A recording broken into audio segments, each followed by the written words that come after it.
Hello students, welcome back to my channel. Today I am telling you the structure of chromosomes class 10.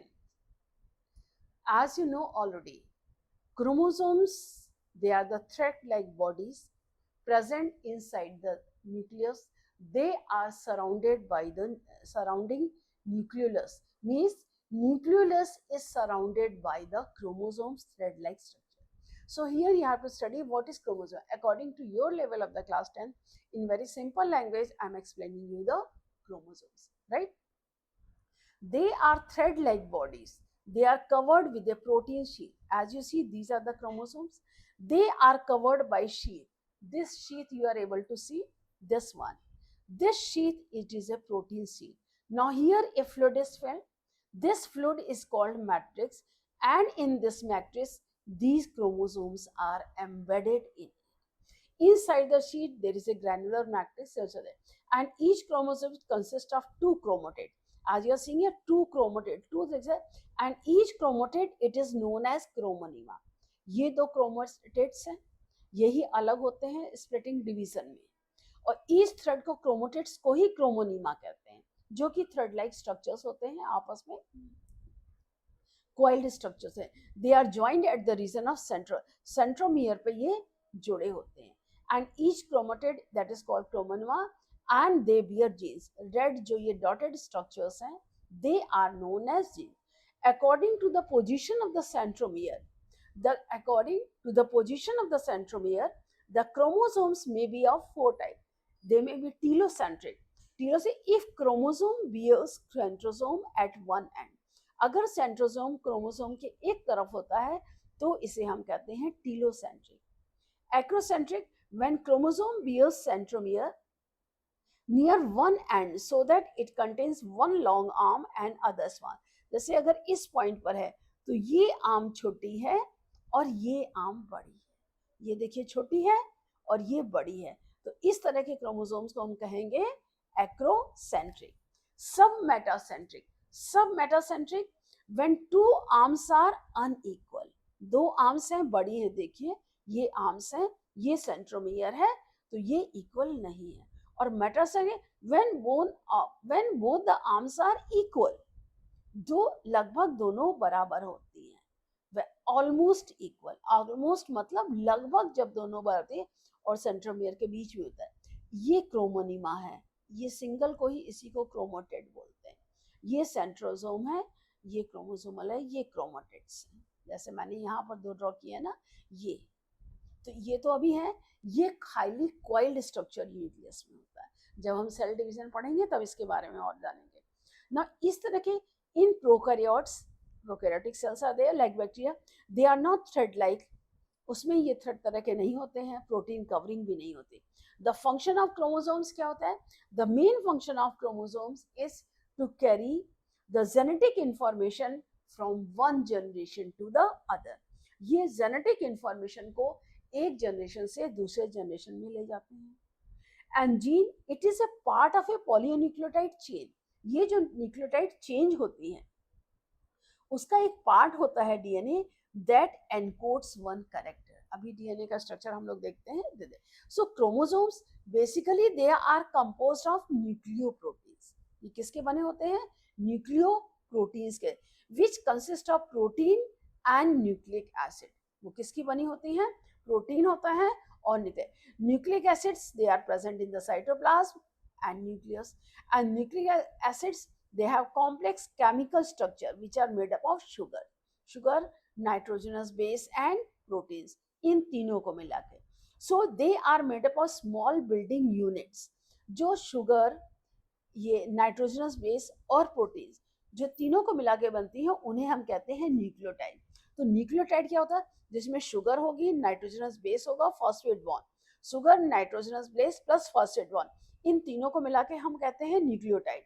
और nucleoside किसे कहते हैं? Sugar plus nitrogen, इसमें phosphate नहीं होता है, सिर्फ sugar plus nitrogenous base. Sugar plus nitrogenous base, इसे हम कहते हैं न्यूक्लियोसाइड. और शुगर भी दो तरह की होती है, जैसे chromosome, they are made of DNA and RNA. तो डीएनए में डीऑक्सीराइबोज शुगर होगी, आरएनए में राइबोज शुगर होगी. शुगर होते हैं ribose sugar, deoxy sugar it is present in DNA, ribose sugar it is present in RNA. अच्छा, अब ये नाइट्रोजनस बेस क्या होती है? ये तो शुगर हो गई, फॉस्फेट एंड फॉस्फेट। अब नाइट्रोजनस बेस क्या? नाइट्रोजनस बेस दो तरह की होती है, प्यूरिन्स एंड पायरेमाइडिन। ये कितनी तरह की होती हैं?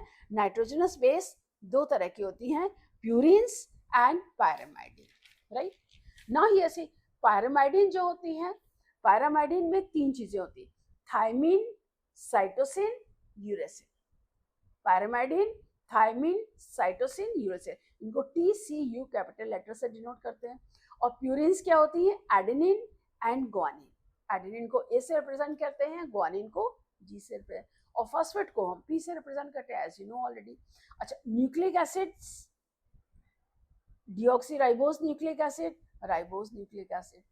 डीऑक्सीराइबोज में deoxyribose sugar protein, ribose nucleus में राइबोज शुगर प्रेजेंट होती है। अच्छा, अब जेडी वाटसन, अब आप देखिए chromosome, Watson and Crick they propose the double helical structure of DNA, basically the DNA is present over there. And 1953, and this Watson and Crick along with MHF Wilkins, they got the Nobel Prize in 1962 for this model.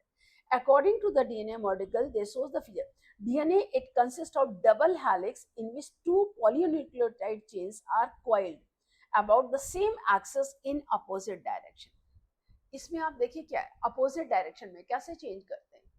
जब यहाँ पे जो polynucleotide change होती है, अगर आप एक ये सीढ़ी है, ये आप सीढ़ी आप देख रहे हैं, इसमें एक अलग से, I hope you are able to get it here like this, this you had it, a single long chain is there, ये। अब इसमें ये कॉइलिंग ऐसे ऐसे ऐसे, अब दूसरी चीज अपोजिट साइड से रन करेगी ऐसे ऐसे ऐसे। तो ये जो कोलेंट सीडिंग होती है, ये जो सीढ़ी बनी होती है पॉलेट double helical structure, it is chain about the same axis in opposite, दो होती है, and both the chains they are form by sugar and phosphate. ये आप देखें तो ये जो लंबाई की चेन है, इस लंबाई में क्या होते हैं? Sugar phosphate, sugar phosphate, sugar phosphate, sugar phosphate, sugar phosphate, याद है शुगर फॉस्फेट। अगर आप इसको लेडर लाइक स्ट्रक्चर बनाए तो शुगर फॉस्फेट ये आपका स्ट्रेट आ जाएगा, शुगर फॉस्फेट, शुगर फॉस्फेट। अब यहाँ पे दो शुगर मॉलिक्यूल एक फॉस्फेट मॉलिक्यूल से जुड़े होते हैं, और एक nitrogen they are set in a plane right angle to the long axis. अब ये आप लेडर देंगे तो ये आपके डंडे हो गए और ये आपके स्टेप्स हो गए। स्टेप्स किसके बने होते हैं? नाइट्रोजनस बेस के। नाइट्रोजनस बेस दो तरह की होती हैं, प्यूरिन्स और पायरेमाइडिन। तो दोनों प्यूरिन्स से एक प्यूरिन एक पायरेमाइडिन आपस में ज्वाइन होती है। Thyroxine always pairs with adenine with two hydrogen bonds. Thyroxine adenine से ही ज्वाइन करेगी डबल बॉन्ड से, और साइटोसिन ग्वानिन से पेयर करेगी हमेशा ट्रिपल बॉन्ड से। यही वो प्राइम्स होते हैं, कभी TA, AT, CG, GC, ये एक स्टेप पर होंगे या दो एक साथ होंगे, इसी से ही कैरेक्टर्स डिफर करते हैं। और ये न्यूक्लियोटाइड, ये तो एक चेन का हुआ, और यही दोनों, अब इसमें क्या है, जो दो पॉलीन्यूक्लियोटाइड चेन जो अलग चेन्स होती है, एक तो ये लाइन हो गई, एक ये डंडा, ये आपने लेडर बना दी। अब उस लेडर को आप ट्विस्ट कर दीजिए तो ये आपका डीएनए का मॉडल बन गया। देखिए, both the chains are formed by sugar and phosphate molecule. ये देखिए दोनों चेन शुगर और फॉस्फेट मॉलिक्यूल से बनती है। Nitrogen are set in a plane at right angles to the, ये देखिए इससे राइट एंगल पर है। अगर आप ये SP SP SP ये स्ट्रेट है, यहाँ भी SP SP ये आपस में जुड़े हैं।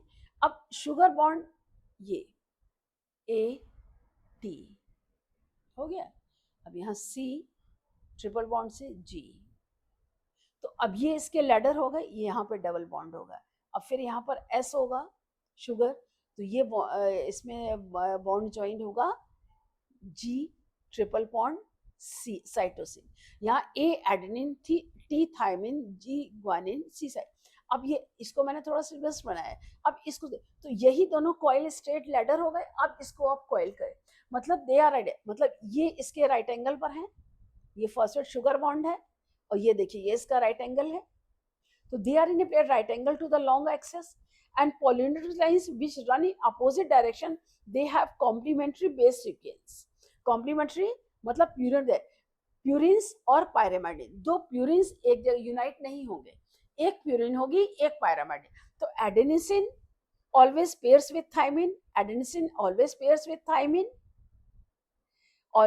and cytosine always pairs with guanine, cytosine always pairs with guanine, and nitrogenous bases are connected by hydrogen bonds. ये है नाइट्रोजनस, ये है नाइट्रोजनस बेस, ये किससे कनेक्ट है, हाइड्रोजन बॉन्ड्स, शुगर इसमें ये आपस में हाइड्रोजन बॉन्ड से कनेक्टेड है। The two hydrogen bonds between A, इसमें देखिए दो हाइड्रोजन बॉन्ड्स हैं, ये हाइड्रोजन बॉन्ड्स हैं, एंड साइटोसिन गुआनिन ये 3 हाइड्रोजन, ये 1 2 3, ये देखिए 3 हाइड्रोजन बॉन्ड इस CNG। So the number of L molecules always equals the number of thymine and equal number, मतलब जितने एडेनिन होंगे उतने ही थाइमिन होंगे, जितने साइटोसिन होंगे उतने ही गुआनिन होंगे, ये नंबर कम ज्यादा नहीं हो जाए क्योंकि यही दोनों नोड है। और the distance between two base pair is 3 to 4 है, यानी इन दो बेस पेयर के डिस्टेंस जो होता है वो हमेशा होता है 3 to 4 एंगस्ट्रॉम का। दो बेस पेयर के बीच में जो डिस्टेंस आता है, यहाँ पर ये थाइमिन गुआनिन साइटोसिन गुआनिन, तो इनके बीच में जो डिस्टेंस होगा वो होगा कितना, 3.4 एंगस्ट्रॉम। ये distance 3.4 angstrom, and there are 10 base pairs at each turn and the maximum diameter of double is 20 angstrom. तो जैसे यहाँ पर ये एक कॉइलिंग होगी तो इसमें ये एक राउंड, इसमें 5 पेयर होंगे और इसमें 10, यानी कि जब एक राउंड आएगा ऐसे ऐसे ऐसे तो 5 पेयर यहाँ पर बनेंगे और 5 पेयर यहाँ पर बनेंगे। समझे इस चीज के, thymine adenine cytosine guanine adenine thymine, फिर वही जैसे थाइमिन एडेनिन तो यहाँ पे साइटोसिन गुआनिन, यहाँ पर साइटोसिन ट्रिपल बॉन्ड गुआनिन, जब यहाँ पे साइटोसिन गुआनिन है तो यहाँ एडेनिन डबल बॉन्ड थाइमिन। तो ये 1 2 3 4 5 ये एक कॉम्प्लीमेंट्री चेन्स में बनेंगे। So the maximum diameter of the double helix, diameter जो होती है इसकी 20 एंगस्ट्रॉम की हो सकती है, यहाँ पर ये डायमीटर 5 है। तो ये आपने क्या, क्रोमोसोम्स किसके बने होते हैं, डबल हेलिकल स्ट्रक्चर होते हैं, ये नाइट्रोजनस बेस है, ये शुगर मॉलिक्यूल्स है, ये अंडरस्टैंड। तो what is the main function, it carries hereditary information from one generation to the other. It is the source of information for the synthesis of all protein molecules, and they regulate all the function of cell, and they also synthesizes RNA. RNA में क्या होता है, DNA double helical structure है, RNA single, उसमें सिर्फ एक single strand है ये, और इसमें भी सिंगल स्ट्रैंड में स्ट्रक्चर सेम है, सिर्फ थाइमिन की जगह यूरेसिल होता है, उसमें यूरेसिल साइटोसिन और एडेनिन, ये थाइमिन की जगह यूरेसिल होता है, तो एडेनिन और यूरेसिल कंबाइन होता है, साइटोसिन और गुआनिन कंप्लीट होते हैं, बाकर सुपर फॉस्फेट। तो आरएनए डीएनए से ही बनता है, आरएनए अपने डीएनए रीजनरेट करता है, जब सेल डिवीजन होता है तो ये बीच के बॉन्ड्स ब्रेक होते हैं, और ब्रेक होने के बाद ये अपना पेयर खुद बना लेते हैं दोबारा, उससे डी रिजनरेशन होता है।